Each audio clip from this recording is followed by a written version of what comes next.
മന്ത്രി വി ശിവൻകുട്ടിയുടെ പ്രതികരണം വരുന്നുണ്ട്. CPI-ക്കാർ രാഷ്ട്രീയ ശത്രുക്കളല്ല. ബിനോയ് വിശ്വം വിദ്യാഭ്യാസ വകുപ്പിനെ കുറിച്ച് നല്ല അഭിപ്രായമാണ് പറഞ്ഞിട്ടുള്ളത് എന്നിങ്ങനെയുള്ള വിദ്യാഭ്യാസ മന്ത്രിയുടെ പ്രതികരണം കൂടി വരുന്നുണ്ട്. ബൽറാം നെടുങ്ങാടി കൂടി ചേരുന്നുണ്ട് ഇപ്പോൾ ഡൽഹിയിൽ നിന്ന്. ബൽറാം, ഈ MA ബേബി ഡി രാജ ചർച്ചയുണ്ടായിരുന്നു. പ്രകാശ് ബാബുവിന്റെ അഭിപ്രായ പ്രകടനങ്ങൾ കൂടി വരുമ്പോൾ ഈ നേതൃത്വങ്ങൾക്കിടയിൽ എന്തെങ്കിലും അസ്വാരസ്യമുണ്ടോ ബൽറാം?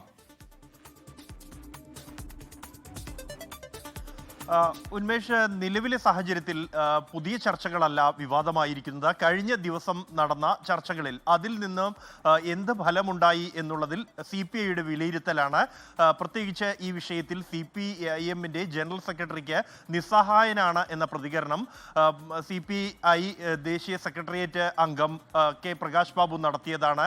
അത് അസ്വസ്ഥനാണ് MA ബേബി. അദ്ദേഹം ഇന്ന് മാധ്യമങ്ങളോട് പ്രതികരിക്കുന്ന ഘട്ടത്തിലും ഇടനിലക്കാരോട് സംസാരിക്കാനില്ല, തനിക്ക് പറയാനുള്ളത് ഡി രാജയോട് സംസാരിച്ചിട്ടുണ്ട് എന്ന പ്രതികരണം നടത്തിയിരിക്കുന്നു. കൂടാതെ ഇത്തരത്തിലൊരു പ്രയോഗം നടത്തിയതിലുള്ള അതൃപ്തിയും അദ്ദേഹം ഡി രാജയെ അറിയിച്ചതായി സൂചനയുണ്ട്. എന്തായാലും ഇന്ന് കേരള ഹൗസിലെത്തി ജനറൽ സെക്രട്ടറി ഡി രാജ K പ്രകാശ് ബാബുവുമായി കൂടിക്കാഴ്ച നടത്തിയിരുന്നു. ഈ കൂടിക്കാഴ്ചയ്ക്ക് ശേഷം തന്റെ നിലപാട് ആവർത്തിക്കുകയാണ് ഡി രാജ ചെയ്തത്. ഈ ധാരണാപത്രത്തിൽ നിന്നും പിന്മാറണം, ഒപ്പം തന്നെ ഈ ഇത്തരത്തിൽ MA ബേബി നിസ്സഹായനാണോ എന്ന ചോദ്യത്തോട് അദ്ദേഹം മാധ്യമങ്ങളോട് പ്രതികരിച്ചിരുന്നുവല്ലോ എന്ന മറുപടിയാണ് ഡി രാജ നൽകിയത്.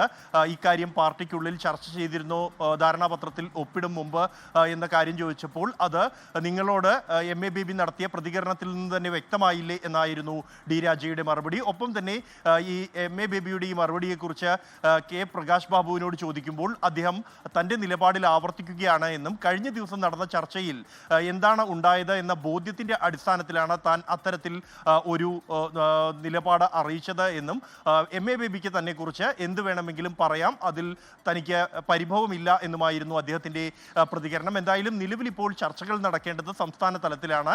സംസ്ഥാന തലത്തിൽ ആ ചർച്ചകൾ നടത്തി ആവശ്യമെങ്കിൽ മാത്രം ദേശീയ നേതൃത്വം ഇടപെടുക എന്നുള്ളതാണ് ഇരു പാർട്ടികളുടെയും കേന്ദ്ര നേതൃത്വങ്ങളുടെ നിലപാട്. നാളെ ഈ കാര്യത്തിൽ ഏറെ നിർണായകമാകും. മുഖ്യമന്ത്രി തിരികെ എത്തിയ ശേഷം നാളെ സംസ്ഥാന എക്സിക്യൂട്ടീവ് ചേരുന്നതിന് മുമ്പായി തന്നെ പ്രശ്നങ്ങൾ പരിഹരിക്കപ്പെടാൻ എന്ന ഒരു പ്രതീക്ഷയാണ് CPIയുടെ ദേശീയ നേതൃത്വം പങ്കുവയ്ക്കുന്നത്. ശരി, ബൽറാം നെടുങ്ങാടിയാണ് വിവരങ്ങൾ നൽകിയത്. വിദ്യാഭ്യാസ മന്ത്രി വി ശിവൻകുട്ടി ഒരു കാര്യം ആവർത്തിക്കുന്നുണ്ട്. PM ശ്രീയിലൂടെ ദേശീയ വിദ്യാഭ്യാസ നയം അടിച്ചേൽപ്പിക്കില്ല എന്ന് അദ്ദേഹം നേരത്തെ പറഞ്ഞതാണ്. ആ നിലപാട് ഇന്നും അദ്ദേഹം വ്യക്തമാക്കുന്നുണ്ട്. നിലപാട് ആവർത്തിക്കുകയാണ് വി ശിവൻകുട്ടി ആ വിഷയത്തിൽ. ലോകത്തെവിടെയായാലും ഏത് സമയത്തും 24 വാർത്തകളും ഓഗ്മെന്റഡ് റിയാലിറ്റി പാക്കേജുകളും എക്സ്പ്ലെയിനറുകളും വിശദമായി കാണാൻ ഞങ്ങളുടെ YouTube ചാനൽ നിങ്ങൾക്ക് സബ്സ്ക്രൈബ് ചെയ്യാം.